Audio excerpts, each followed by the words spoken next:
All right, good evening, everybody. Sorry for a little bit of delay there. We're really trying to reach out from Reading over to Eureka to really bring you a lot of information tonight.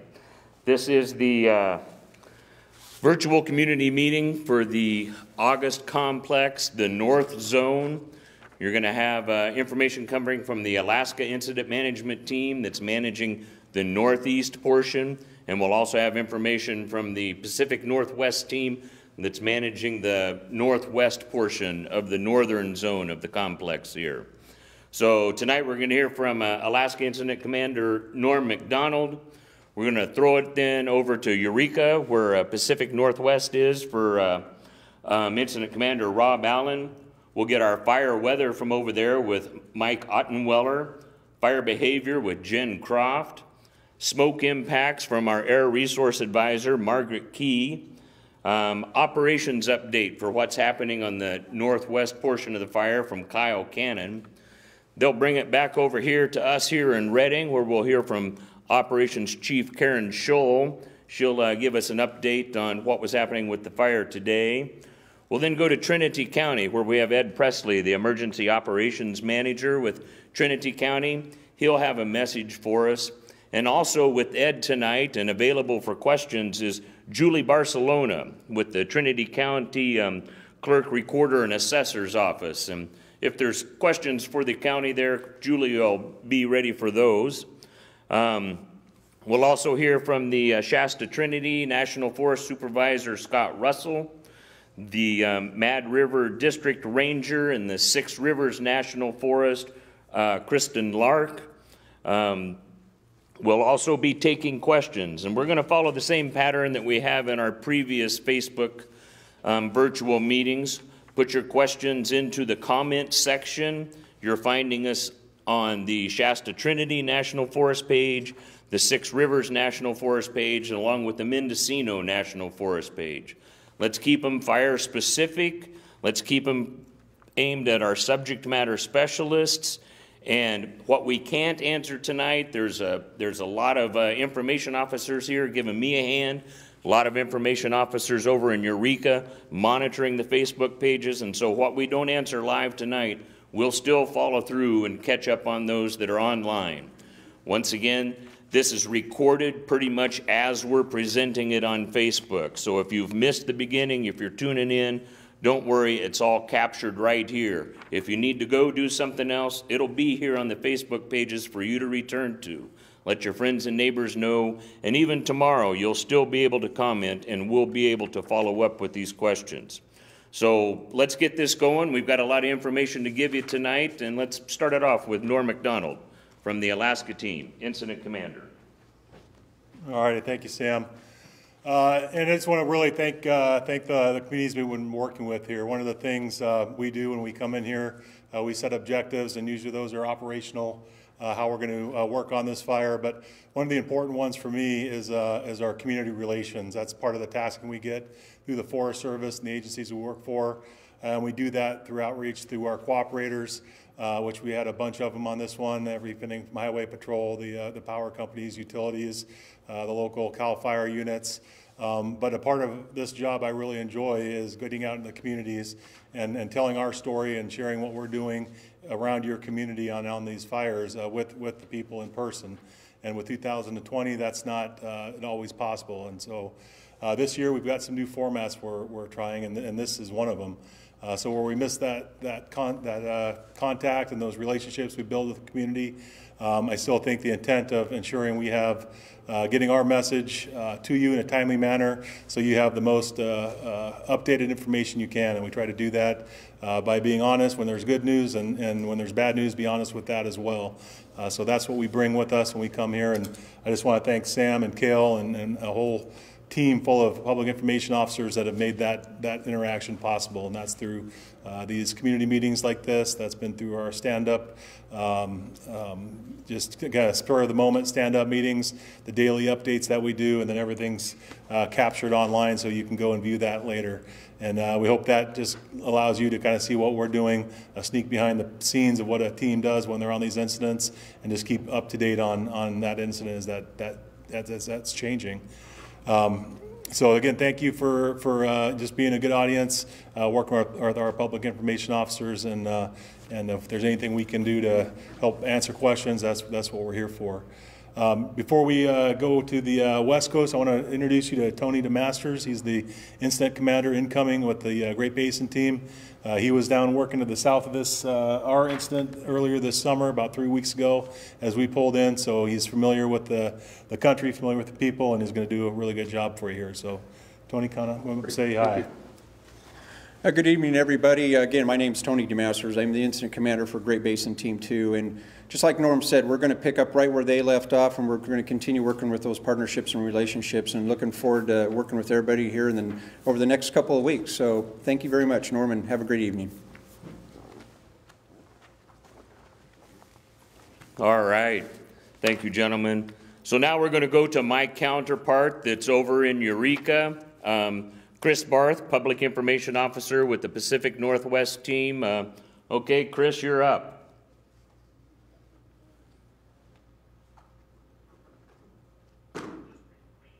All right, good evening, everybody. First, I wanted to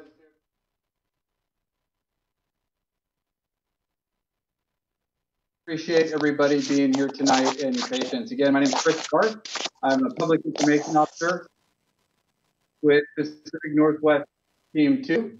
And again, I just want to go through again the agenda that we're going to be covering here in Eureka ICP. As Sam introduced over here from Rob Allen, Incident Commander for Pacific Northwest Team 2. To be able to hear his comments. Then we're going to be moving in fire weather, which will be covering the whole August from our incident meteorologist Mike Osweiler. Again, fire behavior covering the incident, our fire behavior analyst Jen Croft. And then finally, we're going to be switching over to our market. We're going to talk about what's going on the ground with our operations chief, Kyle, and before we pass it back off to Reading ICP. So with that, I'd like to invite up Rob Allen, Incident Commander. Hey, good evening, Eric. To introduce, I'm Rob Allen, Incident Commander for Pacific Northwest Team 2. We started out on the south end of the August complex, have slowly worked our way around up to the north end here, having a really good opportunity to work with the Alaska team. One of the things that's great about this job, like Norm said, that we get a chance to come out and meet you all. We also get the chance to work with the 16 Type 1 incident management teams that are the national teams. So we've got good relationships both with the Alaska team, good relationships with Tony DeMasters' team. So working with them will be seamless as we share these zones. The other thing going on today is we're working through getting prepared for an in-briefing for the Southwest team number 1, Alan Sinclair's team. They came online today. They're starting to show up down in the Willits area at the Mendocino ICP, and we'll be transitioning with them tomorrow to take over some of the areas we've been still watching on the southern end.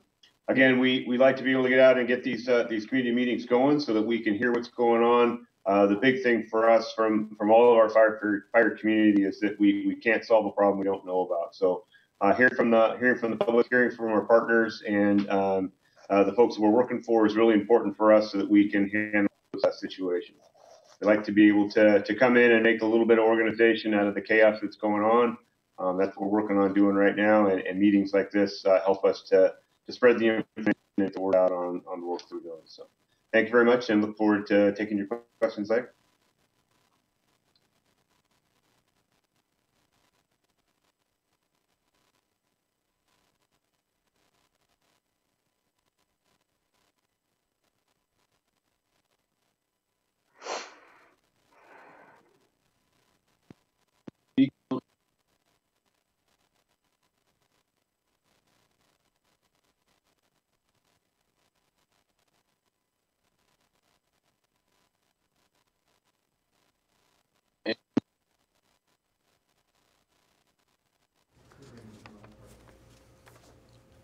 All right, sorry about that, folks. We're having a little bit of a bandwidth issue coming out of Eureka. Apparently we didn't get a big enough wire to them here. So give us a second and we can see if they can. Alaska, Here we go. This fire has been extremely significant. And so what we mean by that is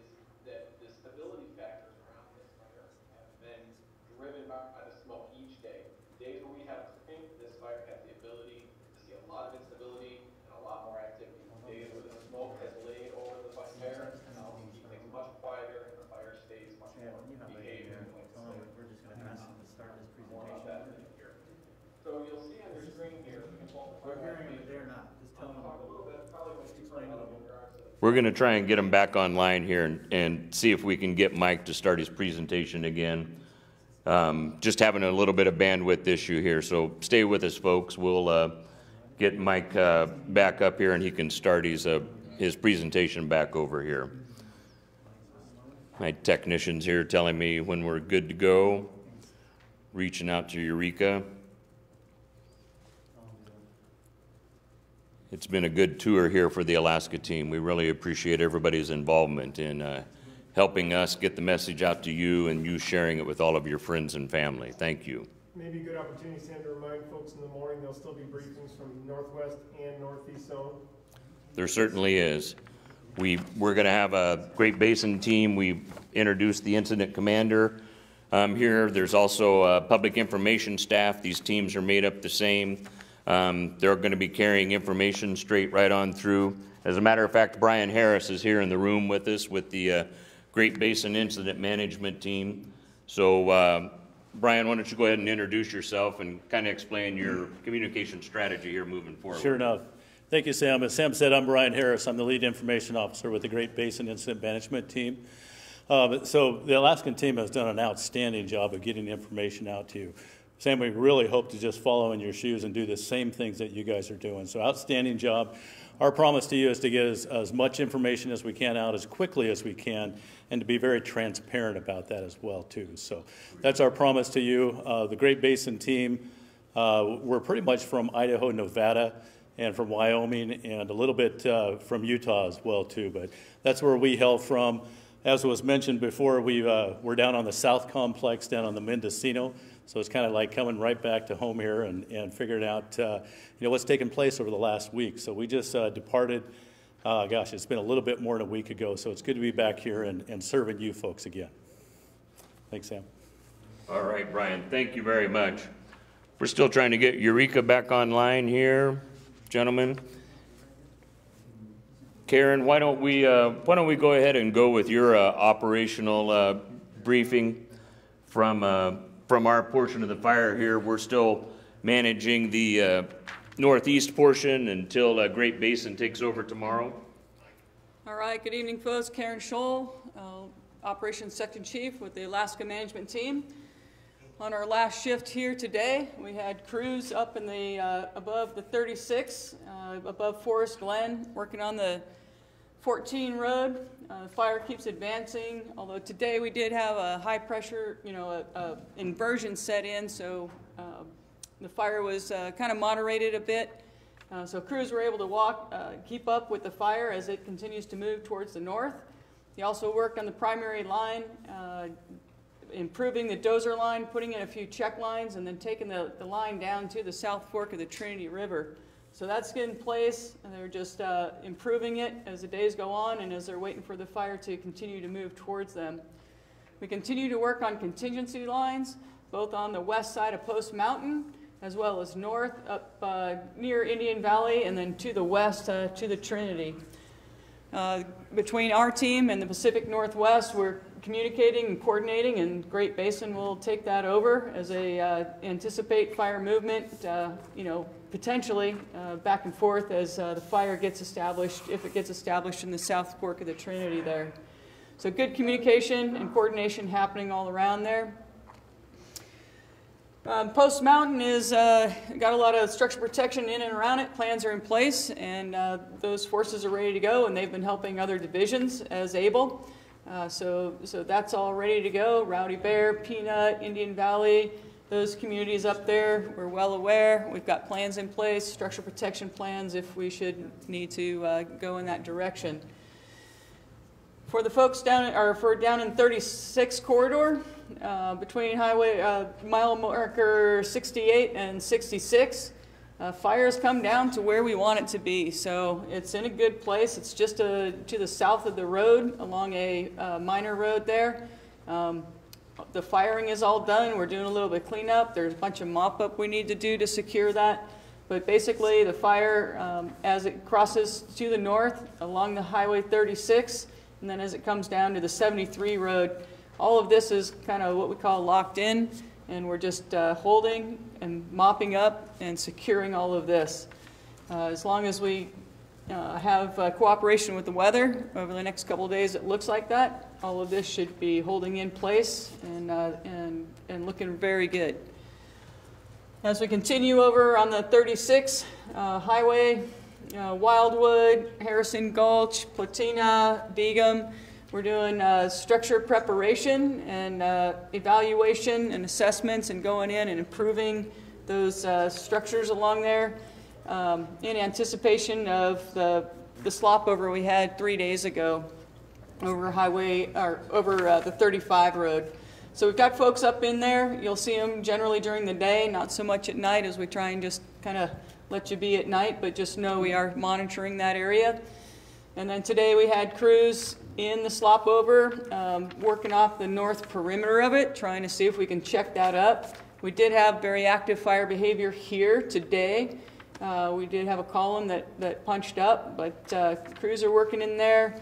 We flew a little bit aircraft in the morning and then not so much in the afternoon as the air quality decreased. We did have a little bit of a southwest breeze that pushed the smoke from the western side of the fire into this area. And we anticipate that tomorrow as well. Smoke just kind of laying in over the fire. That'll help decrease a little bit of that fire activity as crews try and get a line or trying to secure this. So that's the basic activity that happened here today. We do have crews out tonight, and then we're anticipating a really good handoff and transition with the Great Basin team tomorrow. So there'll be a few new faces for the leadership out on the fire line as well as here at ICP. But the firefighters are still pretty much the same as they have been for the last week or so. A few people rotating in and out, but the firefighters will remain in place. They know the ground, they know where the work is to be done, and they'll continue in those efforts. So thanks for staying tuned to us.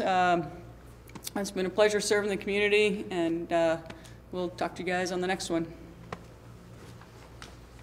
All right, Karen, thank you very much for that update there on our fire. I believe we've got Eureka back online here, and let's throw it back to Chris back over in Eureka. Good evening, everybody. Again, thank you for your patience. We're going to get back to our regular lineup over here, and we'll start back with our incident meteorologist, Mike Ottenweller. Hey, good evening, everybody. Again, it's incident meteorologist Mike Ottenweller, and I'm going to give you an update on the weather across the entire August complex. Thanks for hanging with us during our little virtual breakup there. Incident meteorologist, what do we get to do? We are responsible for the weather and the meteorology across the entire fire complex. We go wherever the teams call us to go, and we support them in whatever way we can. So personally, I'm from Anchorage, Alaska, and I work for the National Weather Service up there. But again, we are about 80 of us in the Weather Service, and we just go where we're needed to help support the firefighters, to keep them safe, accomplish their objectives, and support the public safety as well. This is my second time on this fire. In fact, I was here in late August and early September working on it. And as many of you know, this has been a long duration August complex. And so we are back here again, helping out once again. One thing to lead with when we get into the weather forecasting side of it is that this fire has been extremely smoke dependent. And so when we say that, what we're trying to get across is that when the smoke has been over top of the fire, it has really suppressed the fire activity. It has really helped the stability factor to stay down and keep things much more quiet. When we've had clear skies, days with strong winds, days with lots of sunshine, that's when we've seen the instability really ramp up. And that leads to more active fire days and those days of larger fire growth. So we're here to help to work with that smoke forecast and feel how that is going to play out with the weather forecast. So on your screen, you should be seeing a weather forecast matrix.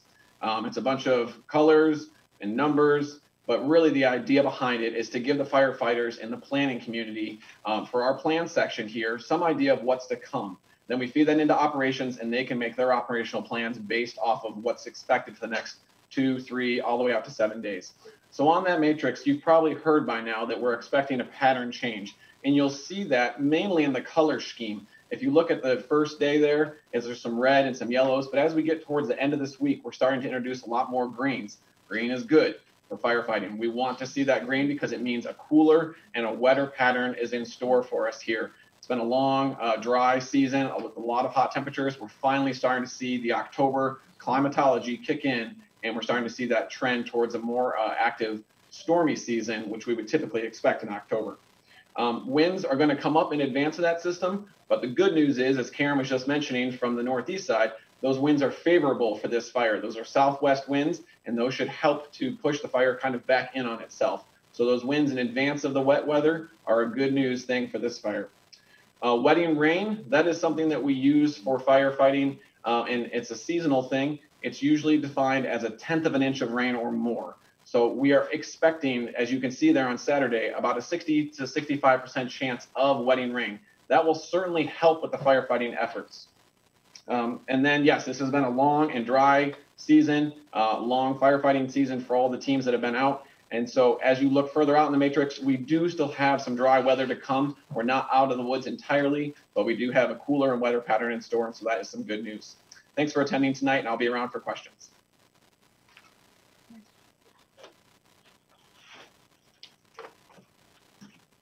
Hi, good evening. This is Jen Croft, Fire Behavior Analyst. I work very closely with Mike on a day-to-day basis, and I'm one of 4 fire behavior analysts working across the entire August complex.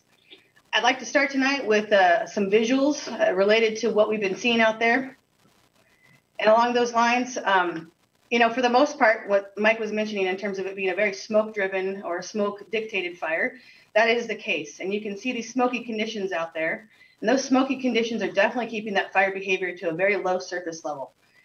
For the last week or so, all we have seen is this beautiful smoke blanket kind of holding things down and allowing our fire crews to make excellent progress on all the fire regions, on all divisions and all zones. That smoke blanket is providing us the opportunity. You see there at Ruth Lake, there is also some surface fire that is in that zone. That surface fire conditions is something we refer to that's less than 2 feet. It's creeping along and it's moving in the leaf litter and the pine litter there. That leaf litter has the capacity or the capability to every now and then climb up those trees and do what we call single tree torching. That single tree torching has the capability to have a little bit of group runs, but so far with that smoke blanket on top, it's keeping that surface fire and that isolated torching to a minimum in most locations. We do have, or we have seen, a little bit of community fire safe pruning, and that community fire safe pruning has had the capacity to assist our firefighters in various efforts, especially within the community level. A little technical difficulty, but we'll switch back there. So what you're seeing here is the picket fire. The surface fire picture, that surface fire picture there, that surface fire picture is up there in the Xenia area, and that is conducive and very representative of the conditions underneath that smoke blanket. As we move along, you should see the old fire from Pickett, and Pickett has quite a bit of opportunity, but there's also a lot of grasses that are out there. So you'll see in those places where we would normally say that fire scar was going to help and hold things back, that fire scar actually has a lot of heavy surface fuels under it. And those heavy surface fuels and that high grass layer is actually what allows for fire to really move along. The picture there is you've seen a little bit of drip torch activity. That's our surface fire from our burn folks. And now you're looking at the high severity needle cast. That is a needle freeze condition. There are several pockets of this out there, but it's not everything looks as bad as this particular picture, which is really good news for the entire fire area. So keeping that in mind, I think we'll just move forward in the sake of time. We'll move forward to the lineup here and walk around the fire and give you a little heads up for all of you out there pretending or looking for an opportunity to see how your house is doing or what your community is doing. Okay, so moving around the horn then, we'll start with our successes. Our successes here on the east side of the fire, this was an area where we originally had really rapid fire growth. It's all grassy fuels and shrubby fuels. Our success here is that this fire is now in a very smoldering, if not benign state. There's not a lot of fire activity. It's all well internal. You may see an occasional smoke down here, but this fire behavior down here is very moderate thanks to the efforts we've had and the weather and that smoke blanket. Over here in the Howard's Place, along the Eel River, that scenic river corridor, there is fire in very rugged terrain. It's a surface fire. It's that backing fire I was referencing. It's just moving down the hill. Firefighters are keeping it in check and keeping an eye on it. It's still within their range of control at this time. We're looking for windows to maybe give us a little opportunity to knock some of the heat out of that. As we move up here, we are embedded definitely with the CAL FIRE team here in the Northwest Zone, and they're working together on firing operations in Division Yankee. what we call the Crazy Bear Pass from Ham Pass. The fire behavior and the wind conditions are actually really supportive of our efforts in that location to secure the administrative boundary between the wilderness and the wild and urban interface. Moving up here to the north, between Xenia and the Van Duzen River country, okay? So that area in there, we've had lots of success, but we've also had lots of large trees fall across the line in different places. Our crews right now are dealing with that fire behavior, but those really large fields have an intense amount of heat coming out of them. So that intense heat has the ability to kind of keep things in check. The firefighters are out there using those wind conditions tonight to have that fire behavior push itself back in and keep it in check.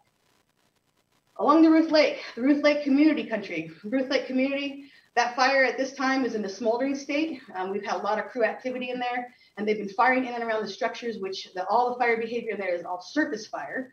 Not a lot of isolated torching in there. It's actually very conducive conditions to keeping the overall picture in there still in a pretty good state of mind. Not a lot of high intensity fire there.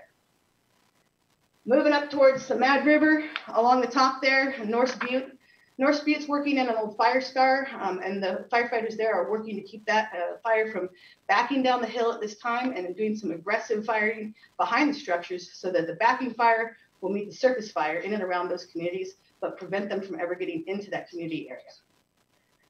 The biggest zone of concern right now for a lot of us is those west winds that are going to potentially push the fire around drop point 125.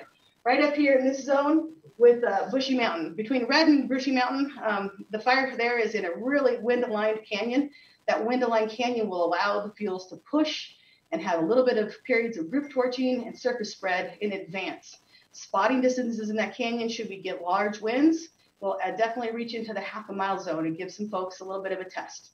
They're very focused on this. Well, like I said, we have a team of 4 fire behavior analysts and a group of long-term fire behavior analysts evaluating the conditions and the best probabilities that we can have related to fire behavior.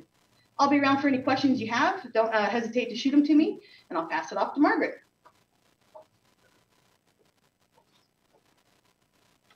Hi, I'm Margaret Key. I'm one of 2 air resource advisors assigned to the August complex. We do a smoke forecast for you. It's called a smoke outlook. Our public information officers are fabulous at distributing it, but if you haven't been seeing the smoke outlook and you would like to get it, you can either request it tonight and they'll get you one if you give contact information, or you can just Google smoke outlooks and you'll be able to find the outlooks. I produced the one on the western side of the fire. It's called the North Central Coastal Outlook. The one on the east is the North Central Valley. And what most people want to know is, why is the smoke so bad? When is it going to get better? And what can I do about it in the meantime? So it's not only bad because of the natural progression of the fire, it also might be considered bad if you're a citizen because of high pressure that tends to lock in the smoke at one particular time. And once that smoke is there, it just kind of stays until you get enough wind or enough atmospheric instability to move it out.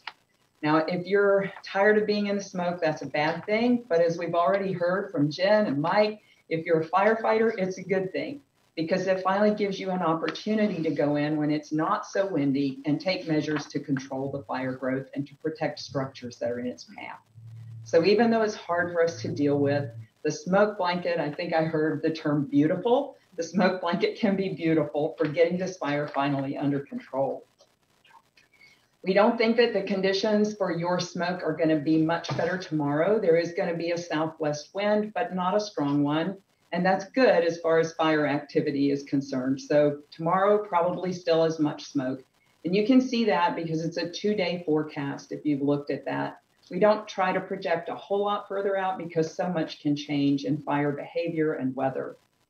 What you can do about it, there actually are several things. And I like to think of a formula for smoke exposure, that your exposure to the health risk from smoke and even the nuisance from smoke is related to the concentration of the smoke, the amount of time that you're in that concentration, and the volume of air that you're breathing. So the concentration, maybe you can do something to help. Maybe you've got a cleaner area in your house that you can go into even periodically throughout the day to give your lungs some clean air and a chance to heal. You'll notice on the smoke outlook when it's going to be bad, you're advised to stay inside, and that's because we expect that your indoor air might be better than what's outside. It's also because when you go outside, you have a tendency to do things that are more vigorous. And when you start doing those things and you're exercising, you pull a lot more air into and out of your lungs. So that concentration out there is high. The longer you're in it, the more time that increases your exposure, and the harder you're working, the more smoke particles you're pulling into your lungs. So even if you can just reduce activity, it will help you. And that's especially important for sensitive groups. You'll see on the smoke outlook that sometimes the warnings or the precautions that you're advised to take are for sensitive groups. If you don't know what that is, it includes children, especially babies, toddlers, but any children, because they pull a lot more air into their body per pound than adults do. Also, elderly people who might already have some scar tissue in their lungs are considered a sensitive group. Anyone with a heart or lung condition or asthma. And one group you might not think of is pregnant women, because they need to have enough oxygen not only for themselves, but for the baby. So if you have the smoke outlook and you have any questions about that at all, or what you can do to protect yourself, my contact information is on the one for the coastal forecast.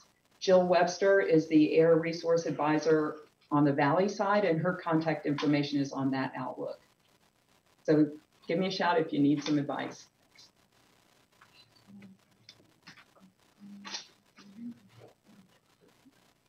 Good evening, I'm Kyle Cannon, Operations Section Chief for Pacific Northwest Team 2. So our overall priorities remain the protection of public safety and firefighter safety, public infrastructure and private property, and then our control of the fire moving to the north and to the west. So with that in mind, starting on the north end of the fire, on the east side of Highway 36, we have a control line, dozer control line, from South Fork Mountain down to the South Fork of the Trinity River. That line has been holding for a couple of days, and crews are still working well in there, holding that particular piece of line. Moving to the west of Highway 36, we did have a 50-acre spot between Mad River Road and Highway 36. Yesterday, we were able to punch a dozer line from Highway 36 down to the Mad River Road, and we are currently burning out the unburned fuels between the main fire in here and the Mad River Road to try to secure that area and keep the fire out of the structures down in Ruth Lake. We do have structure protection groups, 2 of them working all through the structures in that area to protect that area. Moving out to the west side of Ruth Lake, we've got a direct hand line that's being constructed from the Van Duzen Road along through the Gobbler Fire from 2015 back to Ruth Lake, and that progress is going well. Moving to the west of the Van Duzen Road, we're using indirect and direct tactics to try to secure that piece and bring it back into the 2015 Lake 6 fire. Moving around to the west side of the fire, primarily using indirect control lines along the ridge tops to control that fire. Currently have firing operations moving north towards Coffee Pot to try to tie in that piece, clear up the unburned fuel, and tie it back into the 2015 fire.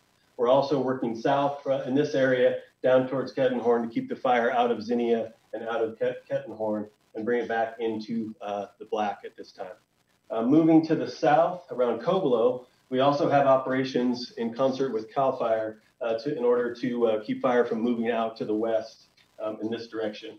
We've got burn operations coming from the fire moving to the west, as well as in this direction, in this area, moving to the south, try to tie that in and close off that unburned fuel and keep the fire from moving to the west. Thank you.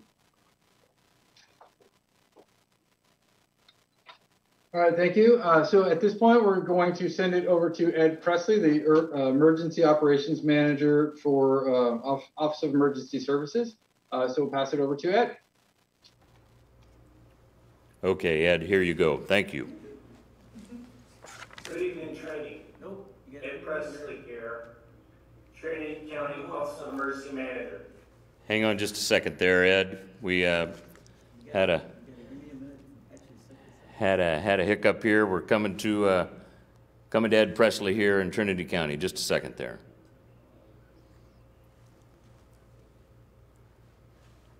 A lot of technology at work here. We're getting it figured out. I got a lot of busy people right here. We're utilizing Zoom from several different places and going right into Facebook. Good to go? Okay, here you go, Ed. Take it away, would you? Good evening, Trinity County. Ed Presley here, Trinity County Office of Emergency Services Manager. I hope everyone is staying safe. Yet another week has gone by and this fire is still burning. Sometimes it's a marathon, not a sprint. We would like to thank those who are evacuated and are staying safe. If you need information about your home, please call 530-623-8223 and leave a message so our recovery folks can get back with you as soon as possible. If you choose to stay in the evacuation order area, we need you to leave as soon as possible so the crews can get in there and do their job safely.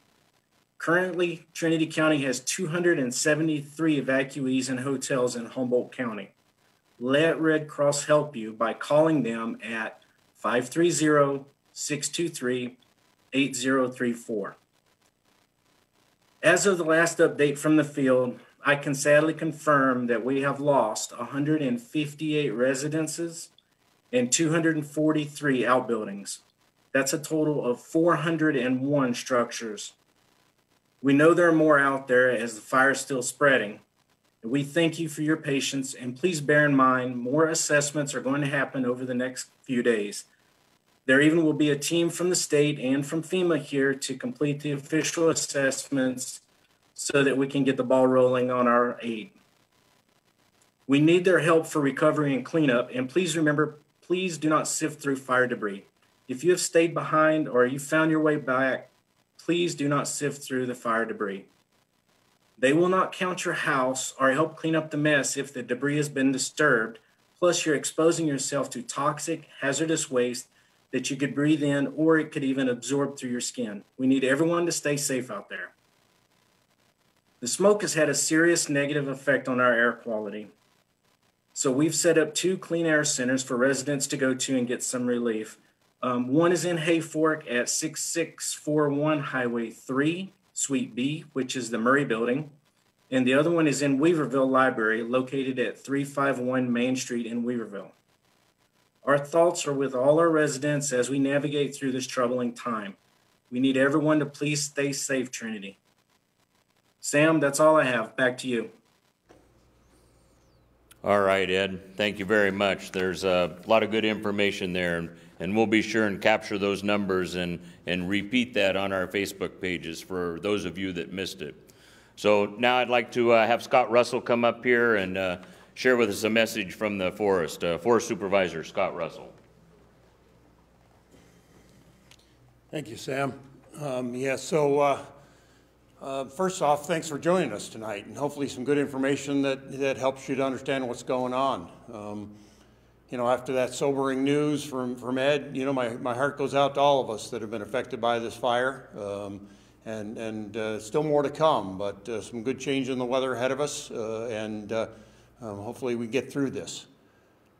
I really wanted to say thank you to the Alaska team. They've done a fantastic job here, and it's been really great to work with. And then we've got a great team coming in behind them, so people give up their lives and being at home and come and help us. It's really tremendous, and I just want to say thank you to them and all the firefighters out there that are working so hard. We're going to get through this, and then it's going to take all of us to figure out how we recover and what needs to be done to repair and build back. And so I look forward to working with all of you as we take that piece of the journey after this fire gets out.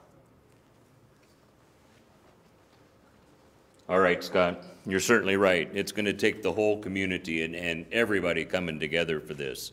Let's go back to Chris over in Eureka and have a message from the district ranger over there. All right, Chris. All right, thanks, Sam. I would like to introduce Kristen Lark. She's the district ranger for the Mad River Ranger District. Kristen?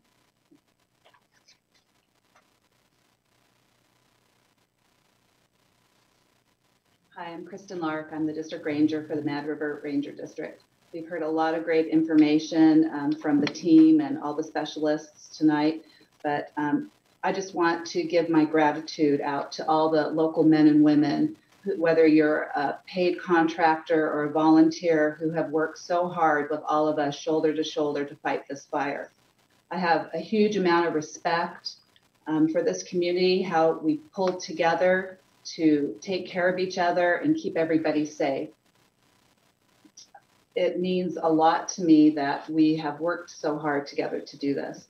We still have a lot of work ahead of us to repair the damage that this fire has done, both to the landscape and to our relationships. Going forward, this will be the most important thing for myself and my staff. This work is what is in our hearts and what we want to do together with you. I'm asking all of you to be our partner as we move forward. We will be here with you. I live in the area and my staff lives in the area, and we're part of the community. I know that we will be successful as we move forward to repair our lives and grow stronger as we take care of each other. I want to thank you very much for your time tonight. Thank you, Kristen. And as Sam was mentioning earlier, we're working on a lot of different fronts. We've got folks working in Reading with this virtual public meeting. We're doing Zoom and Facebook, and we have a lot of folks monitoring Facebook for your comments. And as Sam mentioned at the beginning, we want to make sure that we're answering your questions and that we're listening to them and providing you with information about the questions you've got. So what we're going to do now is we're getting those questions coming to us from those Facebook, from those chats that are happening right now. They're being sent over to us, and want to address some of those that we're getting. As Sam mentioned earlier, we'll continue to respond to some of those on Facebook, both in the meeting and then afterwards. So thank you for interacting with us this way.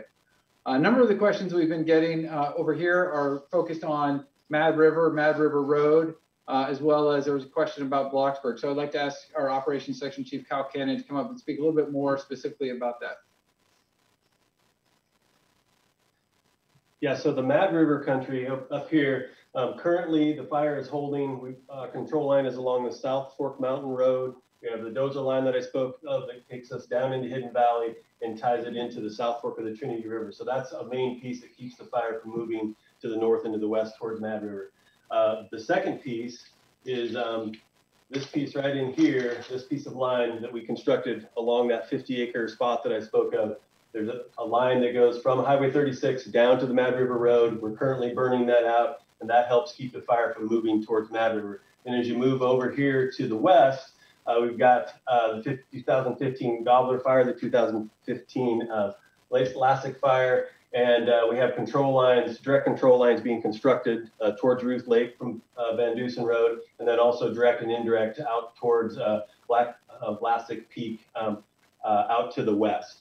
As far as Blocksburg goes, we're utilizing the Lassie Lookout Road as the main control line, and we're currently firing from this where it touches the Lassie Lookout Road in this direction to tie it back into the 2015 Lassick burn.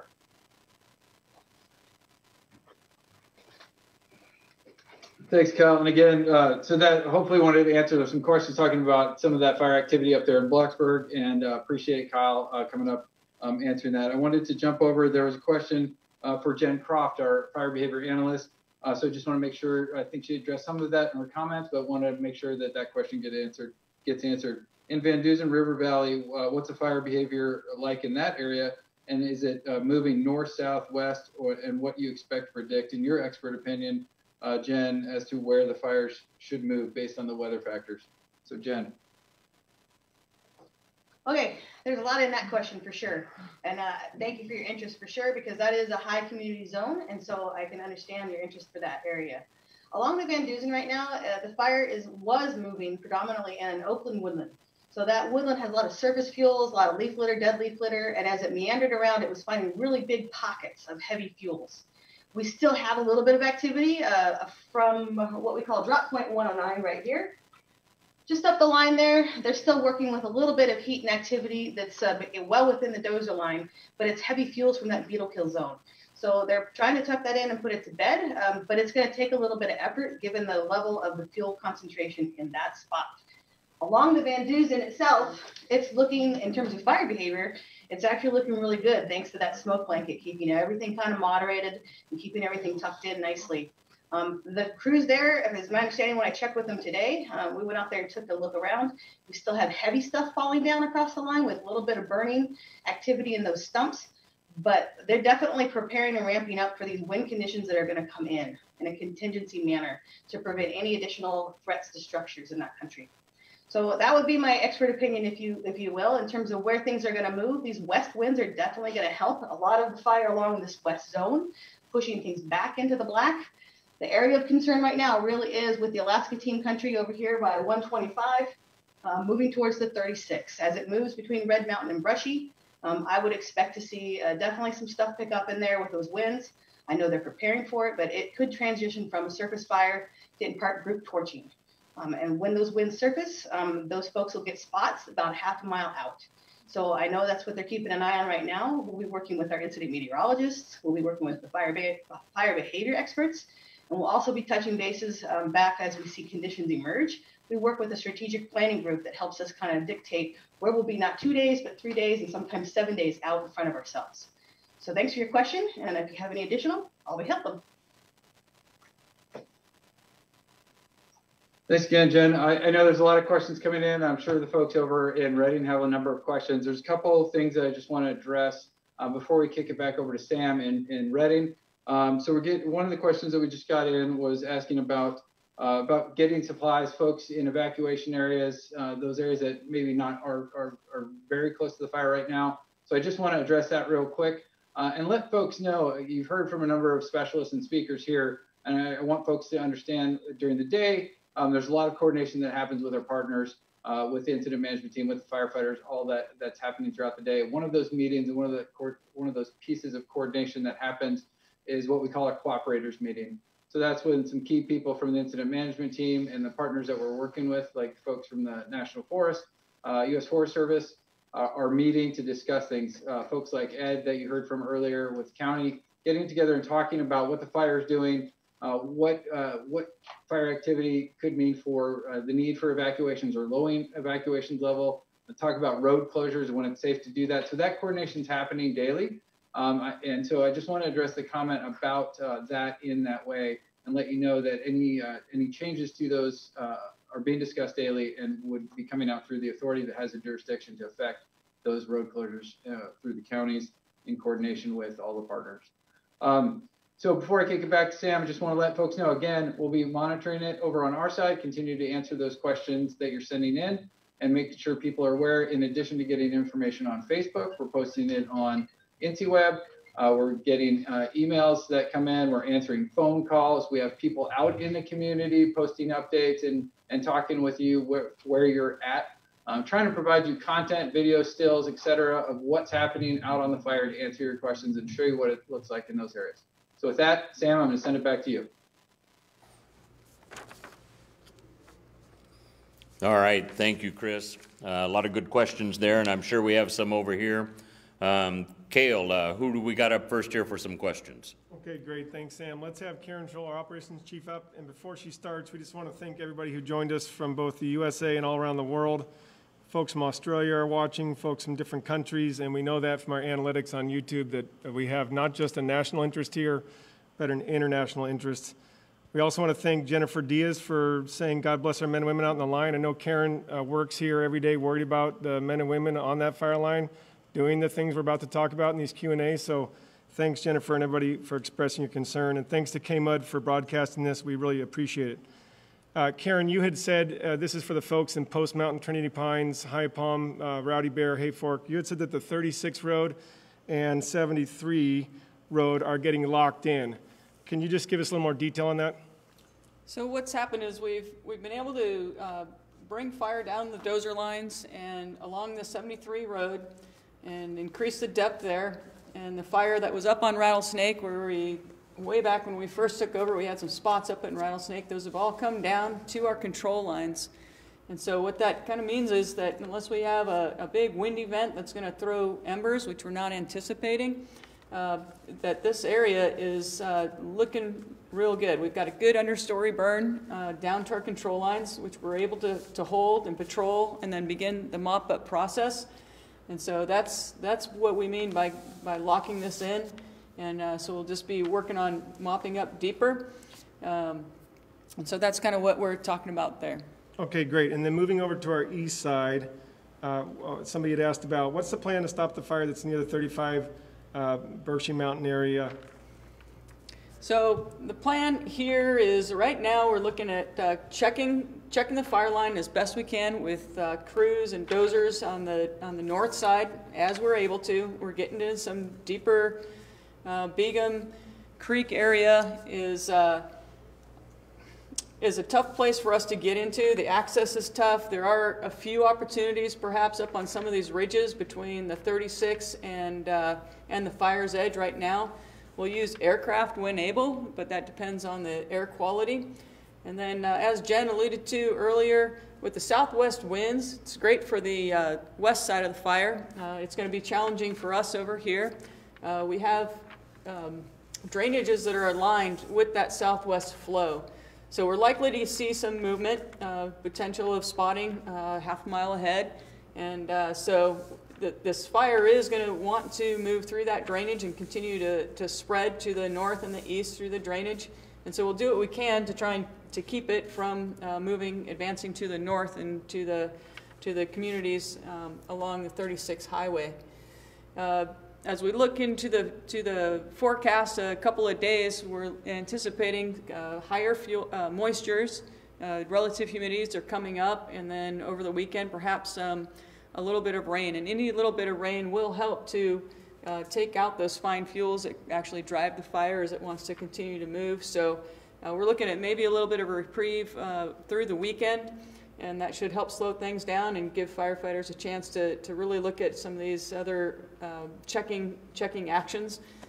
Sometimes our checking actions actually turn into holding plans, and that's kind of what happened over here. We had done a bunch of checking actions, and the way it was handled, it ended up being our control line. So the Great Basin team is well aware of the situation. They're looking at these drainages, how they're aligning, what they're going to be doing with the firefighters on the ground. So they're well aware of how this is looking, and they're looking out ahead. So that's why we do have folks going in and providing structural protection along the communities from Begum, Platina, Harrison Gulch, and up into Wildwood. Okay, great. Thanks for that. And Anton Simpson just wrote, we are in Hyappom. We love you, Karen. We are not watching alone. We hope you're spaced out there in Hyappom because we know folks love to go to the bar and pack in there. So spread out. Yeah. Thanks for that support. Can we go over that plan real quick for that 14 road? We did put the videos on YouTube that show the burn operations and the dozer lines and all the ways that they brought that 14 road together. And then there's the plan to cut it off to the west. So we've got a couple of options here. As the fire continues to move north, it's going downslope and then wants to come upslope to where we have our control line. So we'll be looking at that as our main control line and holding it from the 14 road into Little Bear Wallow area, just to the west of there, and then along the dozer line and then hand line down to the South Fork of the Trinity.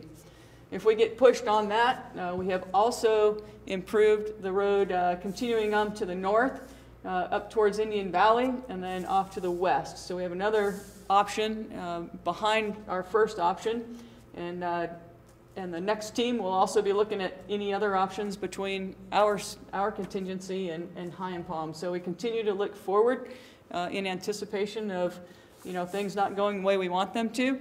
And so we've got fallback plans, and we'll be building additional fallback plans as the next team comes into play. Okay, great, thanks. And we do want to thank our friends in Indian Valley, Rowdy Bear, who did evacuate and left their structures to the Structure Protection Group. That really helps us get the job done. We put the video up of the firing operation, the 14, because it's a critical tool that firefighters use. We know that during the red flag days that there's a lot of consternation about whether the fire on the ground that the Alaska team put was the cause of the blow up in Ruth Valley or that area, or whether it's the dry fuels in the landscape. Our F-band over on the west side got into that discussion tonight about how incredibly dry the canopy is, the ground fuels, the grasses, all the modules here. 14 road's a good example. If we hadn't used fire to bring it down to the 14 road, what would have happened in an area where fire's just hanging out on the hillside? Where it's just hanging out on the hillside, the fire above Forest Glen, we were working to bring that down to the road and get those fuels burned out and get a deeper depth. the fire that was still up on the hill, regardless of whether we had burned down to the 36 or not. That fire, with the winds that we had, the 30-mile-an-hour winds, the way the winds came channeling through the 36 corridor, picked up the embers and blew them across and over South Fork Mountain. That was pretty much something that was going to happen regardless. So same idea on the north side of the highway, and where we find ourselves is that we're burning out the fuels ahead of the main fire in order to reduce the amount of spotting and increase our ability to catch the fire and hold the fire at our control lines. Okay, great. And somebody up in Hay Fork wanted to know about the containment and whether it was going up or not. Well, as you can see, we have not added much containment since we've gotten here. However, we have increased our lines and tied the lines together where we could. We anticipate probably in the next couple of weeks that in the containment areas, mostly between 155 and 124, this has been sitting really nice. We did burn this out and brought fire down, so this is looking really good. And it's just piecing it together. So we do have a piece of line that's open here where we had the blowout the other day, slopped over the ridge. So containment doesn't really tell the whole story, I guess I want to say. Yes, we're working for containment, but we also have really good lines in place that just need some time to be tested and additional time to be mocked up and secured. So although the containment numbers aren't going up, just know that the lines are more secure every day that we get tested.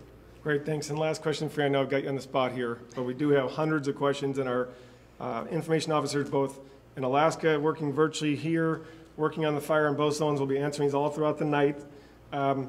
This is a person who's sheltering in place, and they're wondering what they can do about structure protection and or defensible space. So if you're choosing to stay in the fire area and not evacuate, our recommendation is to remove as much woody debris, any kind of burnable materials from around your homes, around your structures, any firewood piles, gas, propane tanks, anything like that. The further you can get them away from your home and clear that area out, the easier it will be for our forces, our engines, and our structure protection groups to go in and defend the home. So do as much clearance as you can. Try not to stack it out away from your house. Get it spread out or get it removed from around the home, and be ready to leave, because when fire comes knocking on the door, when it's really adverse conditions, it's really not somewhere you want to be. It's a pretty kind of chaotic environment, and we just want you to be safe. So if you choose to stay, take some proactive steps to improve your chances of firefighters being able to help you when the time comes. Great, thanks, Karen. We appreciate it. And public and firefighter safety, always the first objective. So if you're in there, our objectives change to life preservation. That's correct. Yep. So yeah, it kind of increases the stress level on our firefighters, because they will choose life over property. And so if they see you in that area, they're going to try to ensure your safety. And that mean not being able to provide structure protection for a neighboring home that's in the fire's path. So just be aware of that. Do the best to help yourself, help your neighbors, and yeah, just be ready to vacate if we give the order or recommend the order. Great, thanks so much, Karen. I know you have a big fan club out there because you've been working very hard. We certainly appreciate you giving the daily updates. Get home, get some rest. All right, thank you. Thank you. Okay, we're going to switch back over to Ed. Ed, we're putting you on the spot here. I see you sitting there right there at your desk, astute and ready. We have a question about how COVID safe are the clean air rooms. In particular, the person was asking about the Murray building because of the size of the Murray building. Go ahead, Ed. Yes, we did take those into consideration. We have masks there, hand sanitizer, and we should be looking at social distancing as well. So it's basically all the same protocols that you would get inside of any enclosed area, anywhere you would go. So that's basically it. Okay, great, Ed. Thanks for letting us put you on the spot there, and thanks for being a partner in this. Sam, I'm going to go ahead and pass it back to you. All right. Thank you, Cale. And thank you, everybody, for participating tonight. Like we've repeated throughout the presentation tonight, we will be following the questions. We will be answering those as they continue to come in. And even as people are watching the recorded presentations that will be available on the Three Forest Facebook sites, if you still continue to post to these, we will be monitoring those and answering the questions and paying attention to what's going on. So information is still going to flow. Even though the teams change that come through here, we're all trained at the same levels. We're all here to help the communities and to help the forest and to try and keep everybody safe the best that we can and preserve the landscape. So we really appreciate all your help. There's been some great hosts for us here while Alaska has been here. And we'll see you the next time we're down this way. And please give your support to the Great Basin and to the Pacific Northwest teams as they're following in behind here and doing good work for you. So thank you all very much, and we'll see you the next time.